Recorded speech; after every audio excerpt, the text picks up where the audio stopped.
Guys, मैं हूं मासूमा और आप देख रहे हैं द क्रिएटिव हैंड।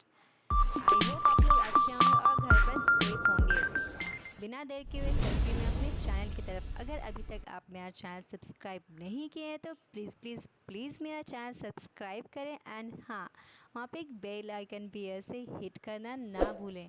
और अगर मेरी वीडियो पसंद आई तो आप लाइक एंड शेयर करना ना भूलें। चलिए बिना देर के हुए मैं शुरू करती हूँ। और हाँ, एक और बात मैं बता दूँ कि बहुत आसान डिज़ाइन है। जिसे मेहंदी नहीं लगानी आती हो तो डेफिनेटली वो सीख जाएंगे आज। और हाँ, शुरू से आखिरी तक ज़रूर देखें। Let start.